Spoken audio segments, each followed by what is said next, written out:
Incabae eser robuan maimai. Inshokma antropología yetel historia. Sigen yetel kahanen kimbila. La kimbila kahan in la cop. Inkatu nol ejidatarios chembale oku chihanto chiham. Yo lelo machmatu pahtalubin umeyatu kol. Tene tinatik mayatam. Chembalach matitanik malo. Yo la ipapao tak inol yetelin chich matu tu tikbalinwetel ichmaya. Yo le loya nitankesh ich kastlam. Kimbila ha tenido muchos cambios en su actividad económica. Ellos han trabajado la milpa, el enequem, mínimamente la ganadería y últimamente se han trabajado la apicultura. Ahora, con estos cambios en la industrialización que tuvo Yucatán, pues también le afectó a Kimbila en esta industria que le llaman la industria del vestido, donde la ropa bordada ha sido ahora la principal actividad económica de Kimbila. Prácticamente es la que dota de ingresos económicos a la mayoría de las familias de Kimbila. Donde uno quiera que ande, va a escuchar las máquinas semi-industriales donde cada uno borda, cala o tiene talleres en su casa trabajando otras personas para los dueños de los talleres. Poco a poco ha minimizado o ha bajado la actividad económica de la agricultura debido a este cambio que ha tenido muchos de los que se dedican a la milpa por cuestiones más fáciles, menos cansadas, pues han decidido bordar todo manteniéndose en su casa, pues dentro de su casa, bordando, dejando su trabajo cuando ellos lo requieren. Y en ocasiones, y es lo que es la mayoría, pues combinan esos dos trabajos.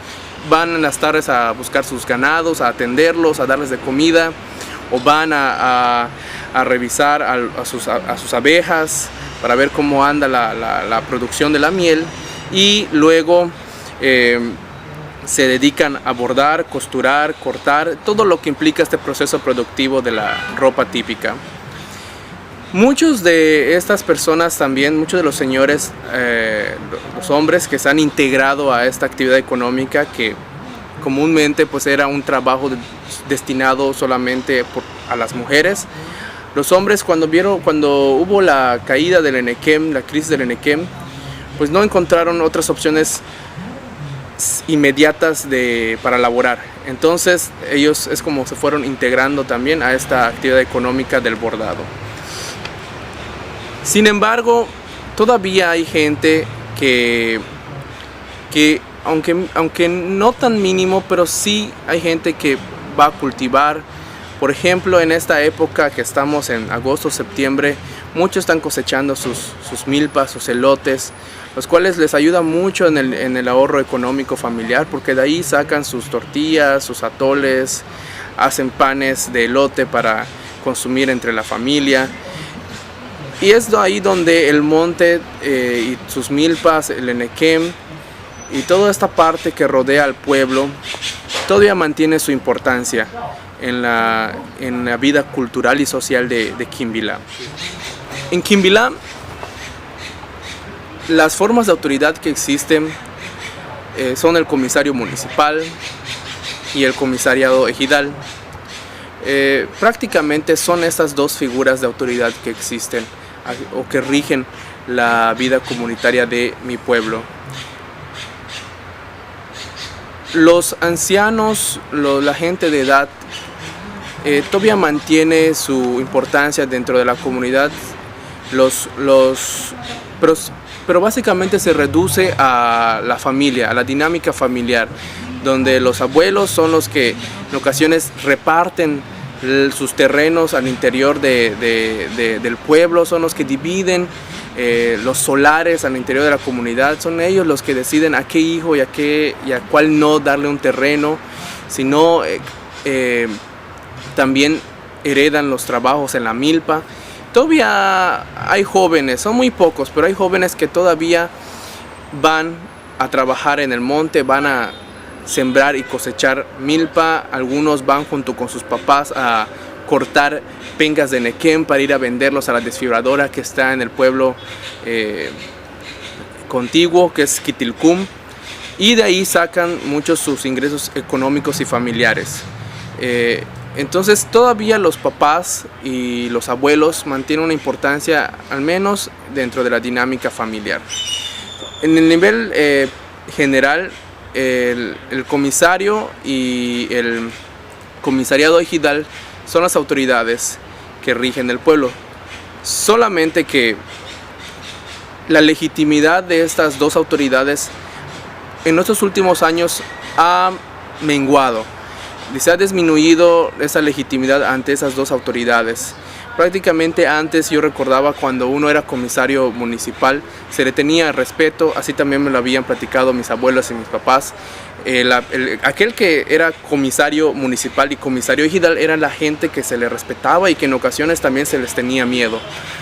Pero ahora ya no es así, el comisario municipal y el comisario ejidal pues son un blanco de críticas y también de mucha mofa hacia ellos. Entonces su legitimidad y su grado de autoridad ha bajado muchísimo en la comunidad, lo que ha llevado a que muchos de estas autoridades también lleguen a corromperse, ¿no? Ha sido dos fenómenos paralelos, ¿no? Por la misma corrupción, su legitimidad ha disminuido entre la población, ya que también pues son personas de mayoría son jóvenes y personas de mediana edad que pues llegan a ver estos actos negativos o estas acciones negativas por parte de las autoridades. Entonces son esas dos figuras de autoridad a nivel de la comunidad. Quimbilá es un pueblo en la que el poder municipal es el que predomina en la información que circula en cuanto a acciones gubernamentales. El nivel federal y el nivel estatal no tanto, sino la cuestión política. En la cuestión política, el nivel local es lo que importa más, lo que permea muchísimo más la imagen hacia lo que es el gobierno. Por tanto, la reforma energética no ha sido la información que ha circulado más, ya que pues sabemos que la reforma energética pues viene del nivel federal y no tanto estatal.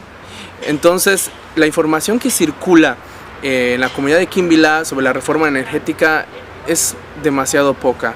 Solamente aparecen los spots en la televisión que también en la comunidad pues ya casi todos tienen una televisión en casa. Sin embargo, son spots que tampoco impactan demasiado, ¿no? en la información que tiene la gente sobre la reforma energética. Entonces, cuando una empresa española llamada Elecnor llegó a Quimbilá hace poco más de un año, a principios de 2016, pues fue una sorpresa para la comunidad, sobre todo para los ejidatarios que pues entienden muy poco español. Son bilingües, pero no tienen un conocimiento especializado o muy técnico sobre este tema de la reforma energética, ni siquiera para que ellos puedan comprender de manera buena y absoluta lo que pasa con la reforma energética que aparecen en los spots televisivos. Entonces, la llegada de la empresa Elecnor a principios de 2016 a la comunidad tomó por sorpresa, y muchos creían que es un programa de apoyo federal. Había muchísima confusión al respecto por eso. Pensaban que era un programa que llegaba del gobierno federal para dar apoyos económicos. Y por tanto, cuando la empresa propuso una cantidad de dinero por una firma de contrato de renta de tierras, pues no lo vieron tan mal, porque pensaron que era un programa de gobierno que apoyaba, ¿no?, a la comunidad. Esto lo tomaban los ejidatarios la mayoría de ellos sin mucha crítica al principio. La empresa ofreció tres modalidades de pago. La primera es en los 3 primeros años de diagnóstico, donde les ofreció a los ejidatarios 900 pesos anuales por ejidatario, y en los cuarto y quinto año, que es en la fase de construcción, les elevó el precio a 1,000 pesos anuales por ejidatario. Y en los 25 años restantes, que ya eran de la fase de operación, el mínimo de pago era de 8,000 pesos anuales para darle a cada ejidatario. En mi comunidad están registrados 572 ejidatarios. Y sin embargo, no es un padrón actualizado. Hay muchos que han fallecido, otros que han migrado a Cancún o a Estados Unidos por cuestiones laborales. Y lo que ha llevado a que ninguna asamblea, mucho antes de que le llegara a la empresa, que las asambleas generales o las asambleas ordinarias no se puedan llevar a cabo como debieran ser, porque nunca cumplen el 50% más 1 de la asistencia para que se lleve a cabo las asambleas. Esto ha perjudicado mucho a la comunidad de ejidal, y porque este desorden al interior del ejido ha llevado a que otras personas, los de tercera edad, pues por su debilidad ya no puedan salir a la asamblea ejidal, y en vista de que existe un desorden en el ejido, ellos optan por no salir, debido a que pues saben que las asambleas ejidales no se llevan a cabo como deberían hacerse, ¿no? Y las personas de tercera edad, pues eso les lleva a decidir a no asistir a las asambleas ejidales. Por tanto, en este desorden ejidal, en este contexto de desorden ejidal, es cuando llega la empresa española Elecnor a Quimbilá. Esto es lo que ocasionó conflictos al interior del ejido, porque esta primera reunión que fue en febrero de 2016, que convocó el comisariado ejidal y la empresa española para firmar el contrato, pues muy pocos de los ejidatarios estaban enterados, muy pocos fueron convocados como debería de hacerse, y salieron muy pocos para asistir a la asamblea. El número de personas que asistió en la primera reunión de asamblea fue aumentando conforme se iba dando la reunión, debido a que muchos de los ejidatarios que cruzaban frente a las oficinas del comisariado ejidal pues veían que había una asamblea, una reunión ejidal, y sin saber ellos pues decidían detenerse a la reunión para pues saber de qué no se enteraron y a qué asamblea no fueron convocados o nunca supieron, ¿no? Y fue aumentando la asistencia de gente, muchos también que no eran jóvenes, señores que no eran ejidatarios, viendo a sus familiares que estaban en la reunión, pues por la curiosidad, pues decidieron también integrarse para escuchar de qué trataba la reunión ejidal. En esta primera reunión ejidal se notaron las primeras inconformidades también, sobre todo en el monto económico de este primer pago de los 900 pesos anuales por ejidatario. No se sintieron conformes porque un grupo de los ejidatarios sentía que no valía eso su tierra. Sabían que su tierra tenía muchísimo más valor que 900 pesos anuales por persona, y que no estaban muy contentos porque era un contrato muy arriesgado de 30 años, y la certeza, las seguridades ante ese contrato pues no estaban muy establecidas. La gente no sabía qué iba a pasar después de los 30 años con el parque eólico que se pensó o se pensaba instalar en Quimbilá. Esta poca información, estas pocas certezas que tenían los ejidatarios, pues fue también ocasionado porque la empresa española Elecnor no estaba comunicando de manera correcta lo que implicaba un proyecto de parque eólico en su propia comunidad. Muchos de los ejidatarios, incluyéndome a mí como nieto de un ejidatario, me pregunté cómo es que la empresa llegó a mi comunidad, cómo es que la empresa estableció o decidió instalar un parque eólico en Quimbilá. Algunas de las respuestas que se dieron entre algunos ejidatarios fue de que el comisariado ejidal era el único que se veía de acuerdo con el contrato de renta de las tierras para el parque eólico, lo que llevó a sospechar que la empresa y el comisariado ejidal tenían algún trato detrás de esta intención de contrato de renta de tierras. Esto fue muy evidente también en la primera reunión de 2016, ya que esta primera reunión asistieron el visitador agrario y un notario público para validar la firma del contrato de las tierras.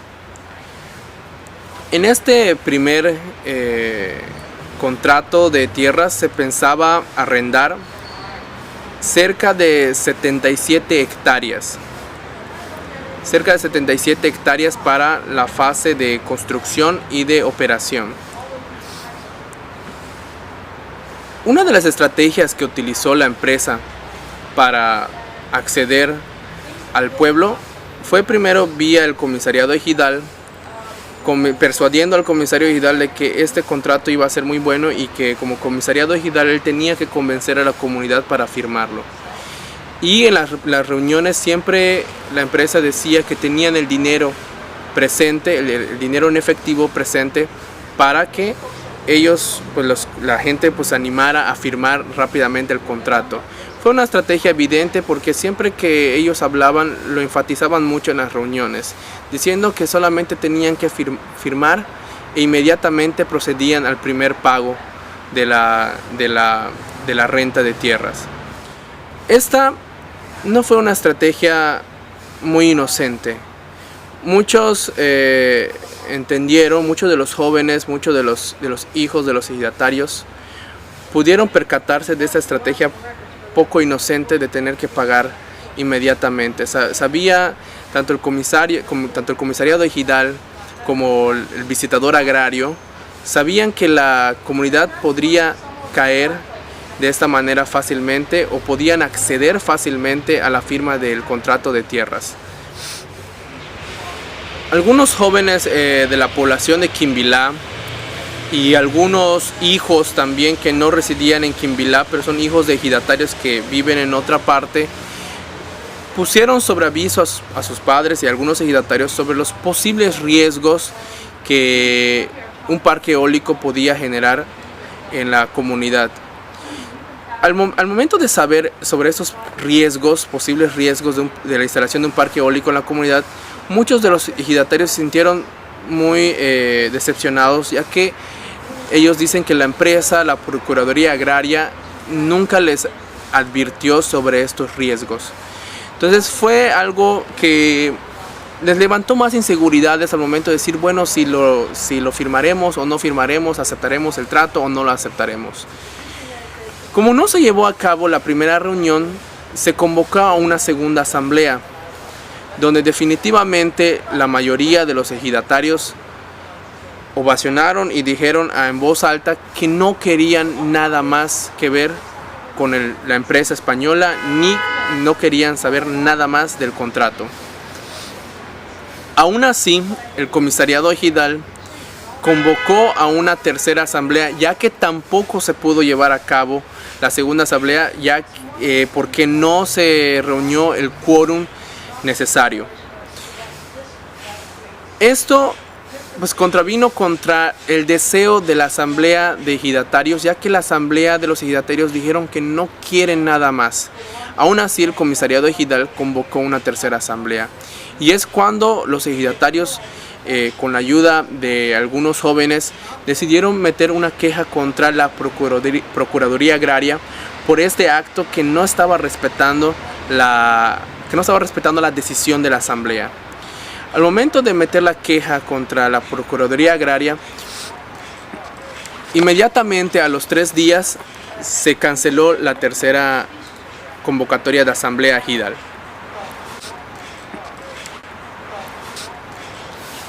Entre algunas de las inseguridades de la población, de los ejidatarios, era qué va a suceder con su milpa, qué va a suceder con sus enequenales, qué va a suceder con sus apiarios.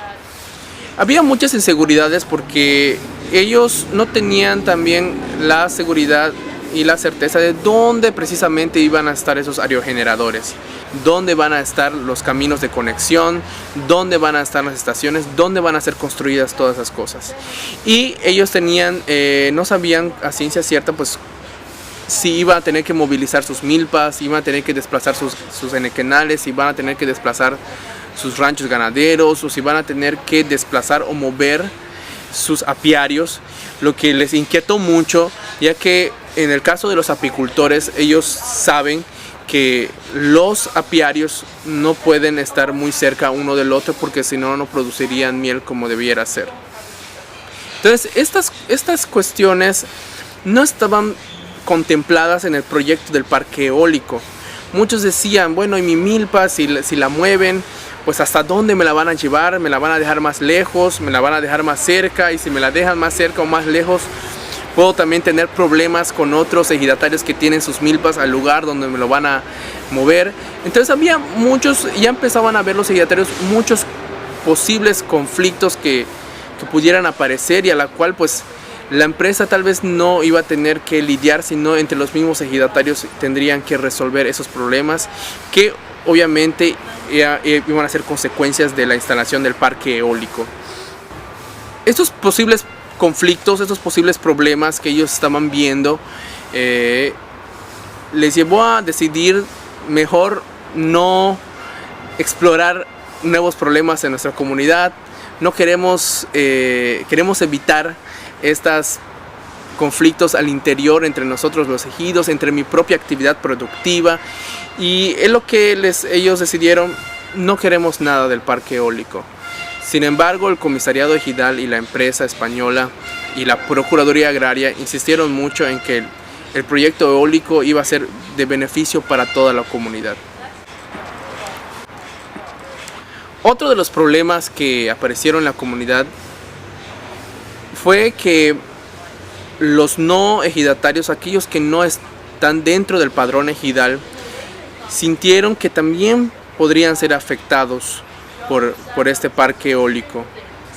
Y se ha sabido que las líneas telefónicas podían ser alguna interferencia, podían ellos saber que también corrían el peligro de que las torres los aerogeneradores llegaran a caer y podían causar otro desastre, y donde no solo los ejidatarios serían los únicos afectados, sino también la comunidad en general.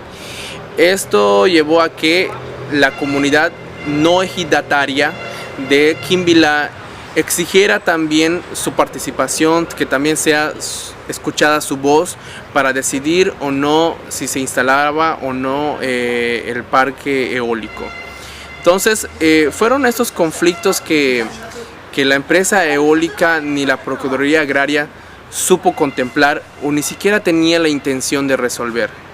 Eran problemas que no estaban siendo considerados y ni que pensaban o planeaban resolver. Era una cuestión que lo tenían olvidado. Después de la cancelación de la tercera asamblea, muchos de los ejidatarios y también de la comunidad en general sintieron que ya han superado este problema. Y por eso los ánimos se enfriaron, la confianza regresó entre la comunidad, pensando que la empresa ya nunca más regresará, que lograron detener este proyecto eólico. Sin embargo, en otros espacios, el representante de la empresa española Legnor ha manifestado que todavía tienen en planes regresar a Quimbilá con una campaña de información ya más ideada. Este es un asunto de preocupación, ya que si la empresa regresara, otra vez la comunidad no estaría preparada para recibir a la empresa, recibir la nueva propuesta que tendría la empresa. No estaríamos prevenidos, no estaríamos informados del todo, porque esta confianza que regresó ha llevado una pasividad a la población de Quimbilá. Yo, como colaborador de la Asociación Civil Foro para el Desarrollo Sustentable, he intentado ayudar a la población de Quimbilá para que puedan informarse un poco sobre los riesgos y de tener un parque eólico en la comunidad. No solamente los riesgos ecológicos, sino también los riesgos sociales que hay detrás de todo esto, y los conflictos son uno de esos riesgos sociales que pueden aparecer y que sin haber instalado un parque eólico ya aparecen. Entonces es algo muy delicado, ya que con el simple hecho de una llegada de una empresa española a la comunidad generó diferencias, también llevó a que las divisiones partidistas se ahondaran, esas divisiones, y que la gente que también no es agricultora, la que no trabaja el campo completamente, pues también tuvieran una opinión que decir respecto al parque eólico. Entonces las divisiones al interior de la comunidad tienen muchos niveles, ¿no?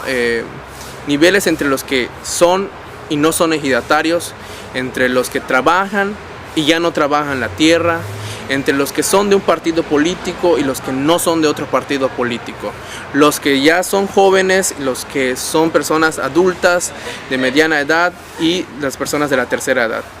Son muchos niveles de división que existe al interior de la comunidad. Incluso también entre los jóvenes existe cierta división, porque unos creen que es una tecnología moderna que va a llegar a llevar a la comunidad a un progreso, y otros creen que no. Entonces hay unos que tienen una visión más crítica y otras no. El principal problema que yo encuentro en mi comunidad es la actual pasividad y la confianza que tienen de que la empresa no regresará, porque eso no permite que, por ejemplo, cuando queramos informar sobre los riesgos o nuevos riesgos, nuevos conflictos que han aparecido en otros lugares, pues sea tomado con interés. Esto, pues dicen, ya pasó, el problema ya lo brincamos, el problema ya no lo tenemos, ya no es necesario tomar acciones. Entonces ese es un problema que yo he encontrado entre la comunidad, porque muestra un poco de apatía respecto al problema. Sin embargo, si la empresa regresara, sería un grave problema y tendríamos que actuar reactivamente y no preventivamente. Para mí, el principal problema en la academia ha sido la nula y la carencia de financiamiento, ya que esto no permite a los académicos desplazarse hacia las comunidades para realizar un trabajo de base. Claramente eso también tiene un problema de ética laboral, ¿no? En la que si no hay financiamiento, pues tampoco hay un interés genuino por ayudar a las comunidades. La academia es muy importante para el fortalecimiento de las comunidades. Sin embargo, se ha encontrado limitada hasta ahora, manteniendo desinformada a la gente, manteniendo desinformada a los que son dueños de la tierra, ha mantenido desinformado jurídicamente también a los ejidatarios, a los comisariados ejidales, a los consejos de vigilancia, que no tienen mucho conocimiento sobre las leyes agrarias. Entonces esto ha sido un problema dentro de la academia, de que no ha podido ejercer su labor como debiera hacerse. Y si la pudiera hacer, no ha tenido al menos un interés por realizar trabajo de campo, estar en contacto directo con la gente.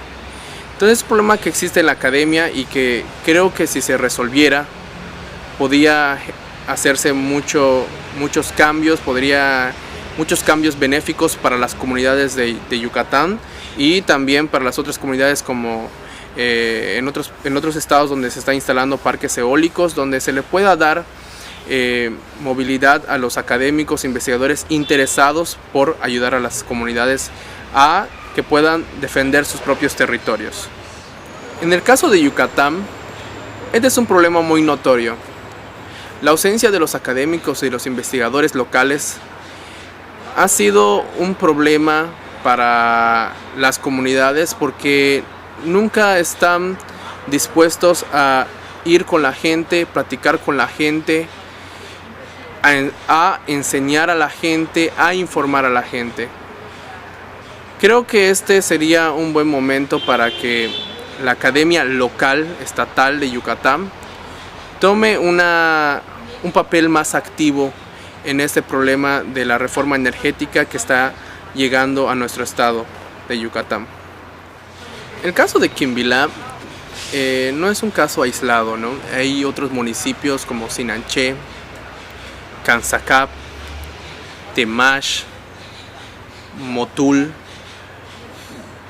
donde las empresas eólicas han logrado instalarse, es decir, donde han logrado que la comunidad ejidal firme los contratos de arrendamiento por 30 años. Y los problemas han aparecido posteriormente a eso, debido a que los comisariados ejidales que llegan a firmar esos contratos de renta de tierras se encuentran en los últimos periodos de su gestión. Entonces, estos contratos ejidales los reciben los comisariados ejidales sin saber bien cómo, en qué términos se realizó el contrato. Quisiera señalar dos problemas que han habido, ¿no?, en la cuestión de los parques eólicos en las comunidades. Una es que la empresa no paga a tiempo los montos convenidos.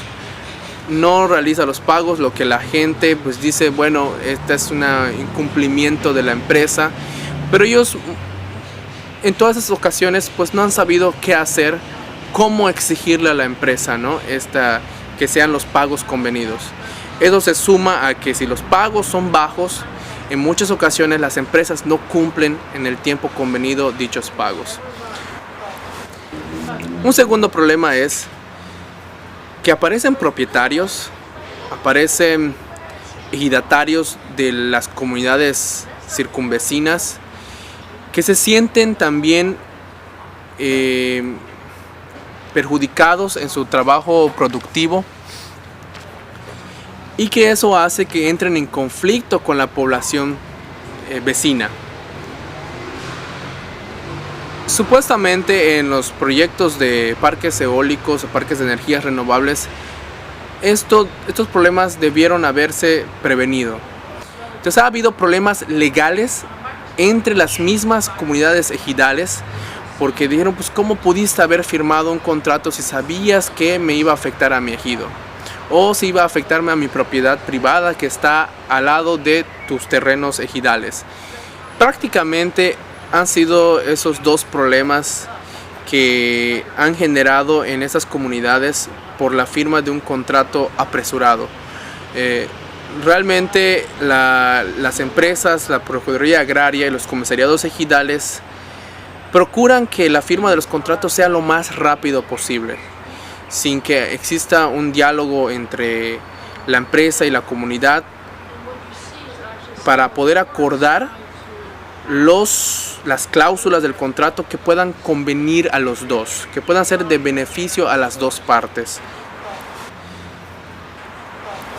Si la llegada de las empresas eólicas o de energías renovables llegan a aumentar en el estado de Yucatán, si bien algunas se van a resistir, la mayoría de ellos llegarán a aceptar los contratos sin mucha conciencia.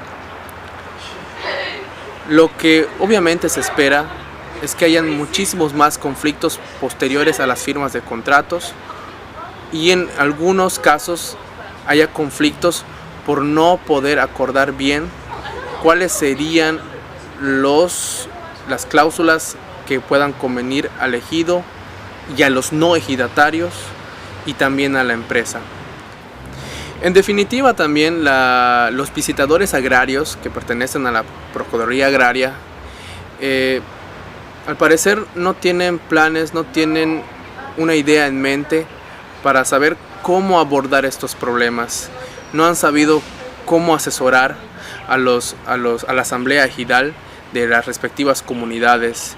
Esto va a ocasionar que existan más conflictos, que las comunidades sigan siendo más vulnerables jurídicamente hablando.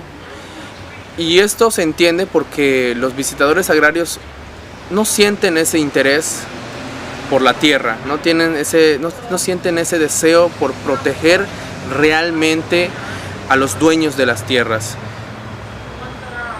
Claramente son personas que no se verán afectados en sus actividades productivas.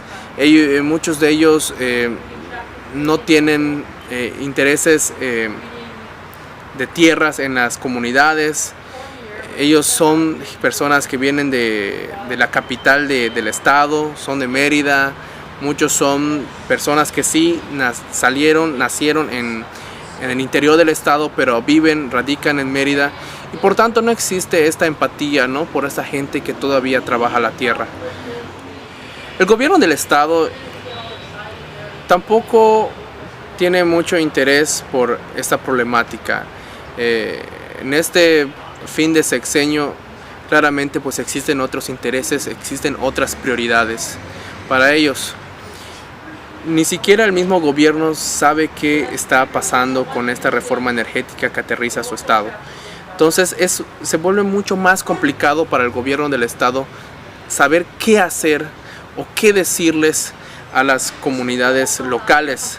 A lo que realmente están alineados es a intentar persuadir y convencer a la población en general de que estos proyectos eólicos van a ayudar al cambio climático, de que pues peor es nada para las comunidades locales. Ha sido realmente ese discurso, ha sido realmente esa línea de acción que ha tenido el gobierno del estado, y es sorprendente porque han tenido esas acciones cuando en realidad ellos no saben realmente cuáles son los riesgos de esta reforma energética, cuáles son los bemoles de esta reforma energética que llegan a ese estado sin que haya tampoco un diálogo entre el gobierno federal y el gobierno de Yucatán.